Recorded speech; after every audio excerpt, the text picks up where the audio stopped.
l'émir Abdelkadir el-Jazairi, Le livre des haltes, tome 5, halte 163. Invoque ton Seigneur en toi-même. Le Très-Haut a dit: invoque ton Seigneur en toi-même avec humilité et crainte, sans élever la voix, aux matinées et fin de journée. Sourate 7, verset 205.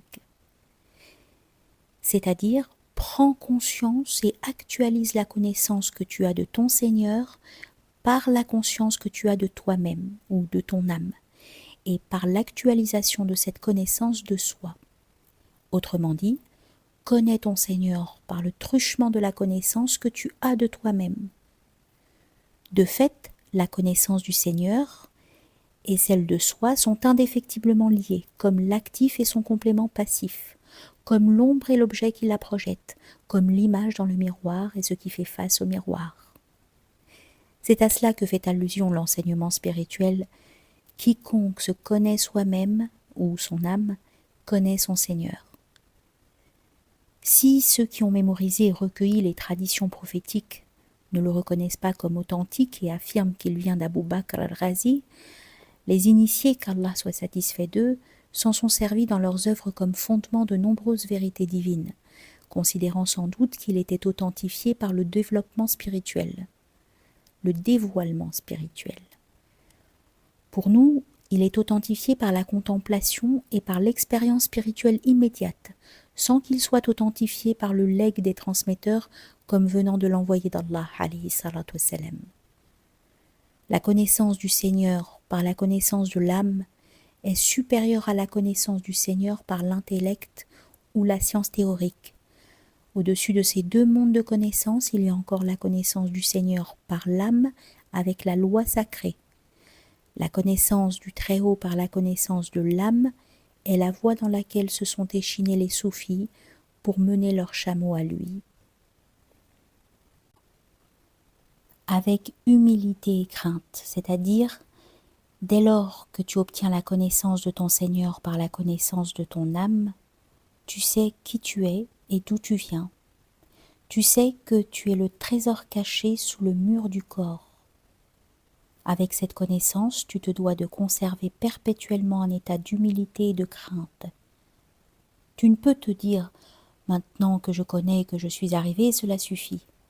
La véritable connaissance implique en effet la crainte et l'humilité accompagnées par la frayeur et l'inquiétude.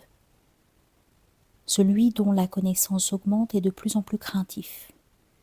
C'est pourquoi notre Maître parfait, qu'Allah répande sur lui la bénédiction et la paix, a dit: je suis le plus savant d'entre vous à propos d'Allah et celui qui le craint le plus.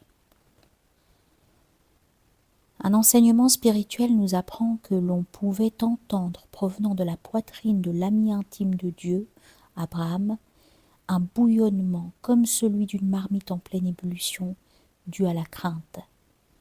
Les anges eux-mêmes craignent leur Seigneur d'au-dessus d'eux et sont craintifs par peur de lui. C'est là l'état des envoyés, des prophètes et des parfaits parmi les saints, sur eux tous la bénédiction et la paix. Chaque fois qu'Allah les met en confiance, leur crainte augmente. Seul l'ignorant ou celui qui a une connaissance mentale illusoire, ou encore celui qui a un état spirituel imparfait, se croit à l'abri. Comment est-ce possible, alors que le Très-Haut a dit « Ne se croient à l'abri du stratagème d'Allah que les dupes ». À cette occasion, il est resté dans l'ordre général et n'a rien spécifié. Sans élever la voix, c'est-à-dire à voix basse. Ton humilité et ta crainte doivent éviter à la fois l'excès et le laxisme pour éviter les extrêmes et rester dans un juste milieu, l'équilibre étant meilleur en toute occasion. C'est pourquoi on dit que la crainte et l'espoir sont les deux ailes d'un même oiseau.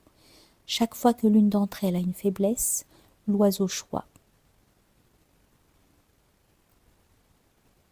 Aux matinées et fin de journée. C'est-à-dire que ton humilité et ta crainte doivent être permanentes tant que durera ton va-et-vient entre les matins et les soirs.